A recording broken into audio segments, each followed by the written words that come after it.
قدر کرنے والے لوگ کم ہیں، وہیں پر اپنی قابلیت کو منائے، ایسا مصنفہ کو محسوس ہوتا تھا۔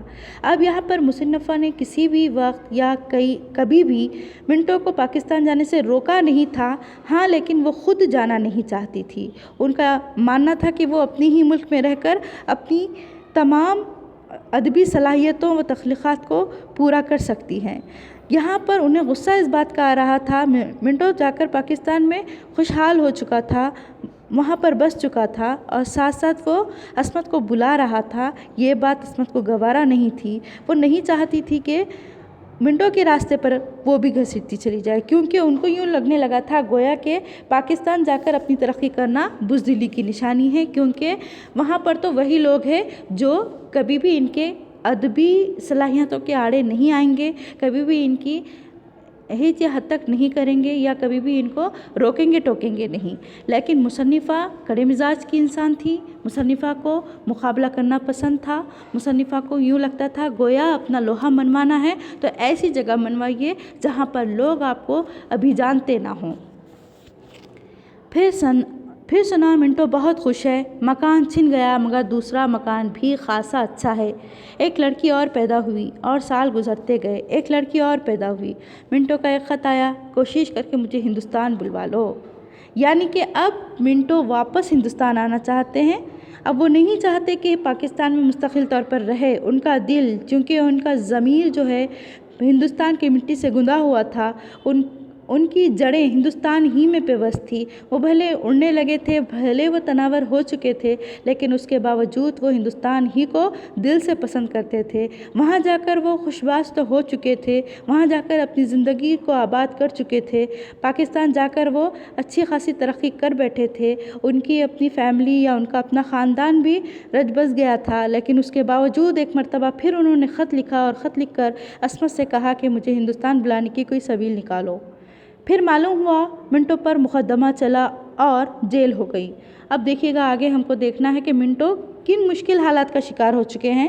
ہاتھ پر ہاتھ رکھے بیٹھے رہے، کسی نے احتجاج بھی نہ کیا، بلکہ کچھ ایسا لوگوں کا رویہ تھا کہ اچھا ہوا جیل ہو گئی، اب دماغ درست ہو جائے گا۔ نہ کہیں جلسے ہوئے، نہ میٹنگیں ہوئی، نہ ریزولوشن پاس ہوئے۔ اب دیکھیے یہاں پر کیا بات بتائی گئی ہے کہ منٹو کو جیسے ہی جیل ہوئی تو لوگوں کا مزاج، لوگوں کا رویہ یکسر بدل چکا تھا۔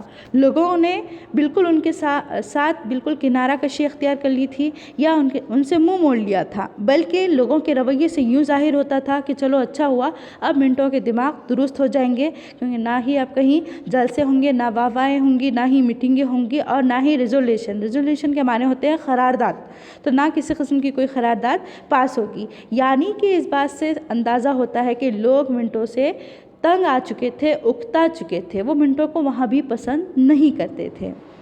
پھر معلوم ہوا کہ دماغ چل نکلا اور پاگل خانے میں یار دوست پہنچا آئے ہیں۔ اب بات اتنی بڑھ گئی کہ منٹو کا دماغ چل نکلا تھا، یعنی پاگل پن کا وہ شکار ہو چکے تھے، یعنی ان کا دماغ مختل ہو چکا تھا، پاگل پن ان پر سوار ہو چکا تھا اور لوگوں نے، یعنی ان کے ہی یار دوستوں نے عذرائے ہمدردی انہیں پاگل خانے پہنچا دیا تھا۔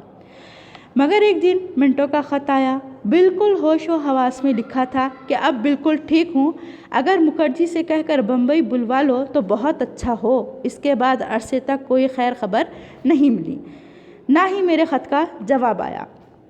پاگل خانے جیسے ہی منٹو کو شفٹ کروا دیا گیا تھا، منتقل کروا دیا گیا تھا، وہاں ان کا مستقل علاج ہوتا رہا اور اس علاج کا انہیں فائدہ بھی ہوا، کیونکہ کچھ عرصے بعد منٹو نے خود اپنی تحریر عصمت کے نام کی تھی اور انہوں نے یہ بھی کہا تھا اپنے خط کے ذریعے کہ مکھرجی سے کہہ کر بمبئی بلوا لو۔ حالانکہ مکھرجی سے ان کی ہندوستان میں بنتی نہیں تھی، مکھرجی کے لیے وہ فراڈ جیسے الفاظ کا استعمال کرتے تھے، بکواس ہے کہتے تھے، لیکن اب انہیں احساس ہوا کہ مکھرجی غلط نہیں تھے، کہیں نہ کہیں ان کی بھلائی ان کے رویے میں چھپی ہوئی تھی، تو کہتے ہیں کہ مجھے کسی طرح مکھرجی کے ذریعے ہندوستان ہی بلا لو۔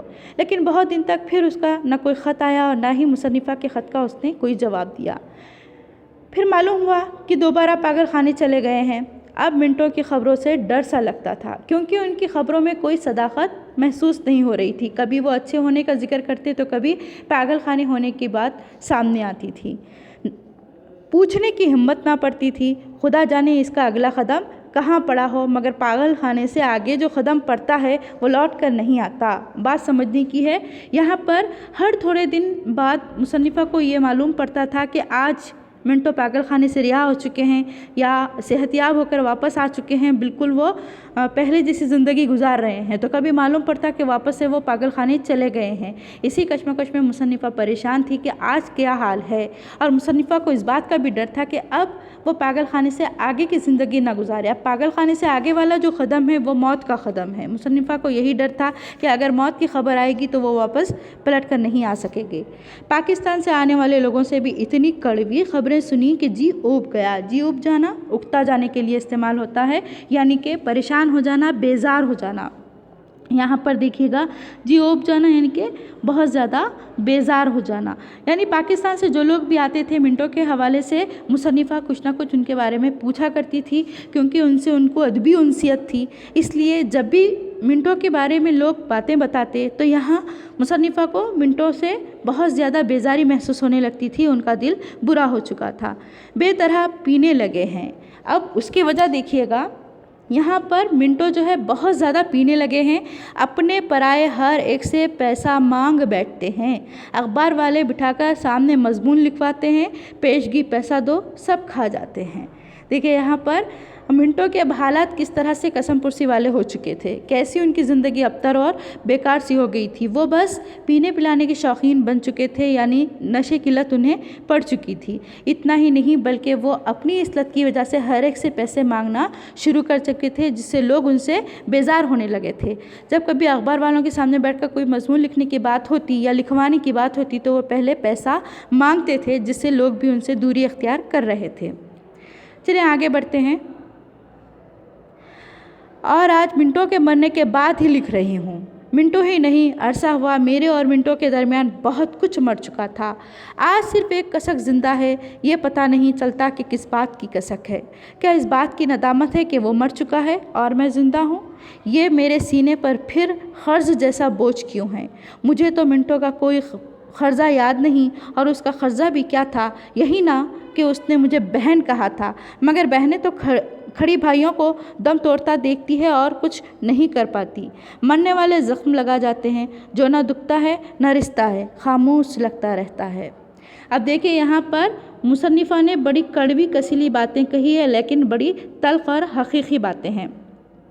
مصنفہ کا کہنا ہے منٹو کے مرنے کی جب خبر آئی تب منٹو کے بارے میں لکھنے کا انہوں نے عزم کیا یا جرات کی۔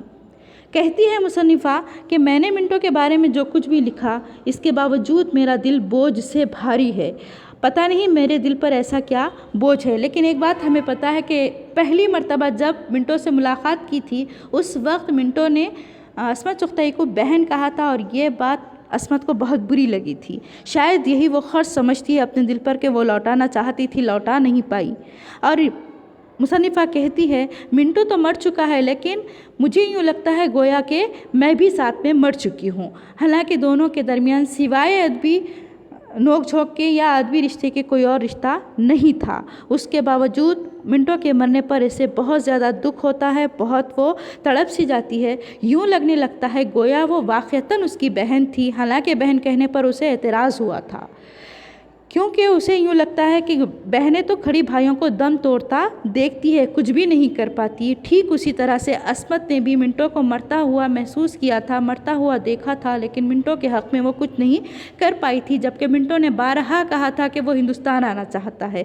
اس کے باوجود عصمت اس کے لیے کچھ نہیں کر سکی۔ پھر اسے یہ احساس بار بار اس کا دل دکھاتا ہے، اسے ایک کسک سی محسوس ہوتی ہے، ایک تڑپ سی، ایک درد سا محسوس ہونے لگتا ہے، ایسا زخم محسوس ہونے لگتا ہے جو دکھتا ہے اور نہ ہی رستا ہے، بس خاموشی سے سلگتا چلا جاتا ہے۔ دل کی کسک اسے بار بار احساس سے ندامت میں مبتلا کیے جاتی ہے۔ تو الحمدللہ آج ہمارا یہاں پر یہ خاکہ مکمل ہوا ہے۔ امید کرتی ہوں آپ سبھی کو یہ خاکہ سمجھ آیا ہوگا۔ آپ سے گزارش ہے کہ آپ اس خاکے کی تمام سرگرمیوں پر نظر ڈالیں، بلکہ ایک مرتبہ خاکے کو پڑھیں اور سرگرمیاں مکمل کرنے کی کوشش کریں۔ انشاءاللہ پھر ملتے ہیں اگلے لیکچر میں اگلی سرگرمی کے ساتھ، تب تک کے لیے اللہ حافظ۔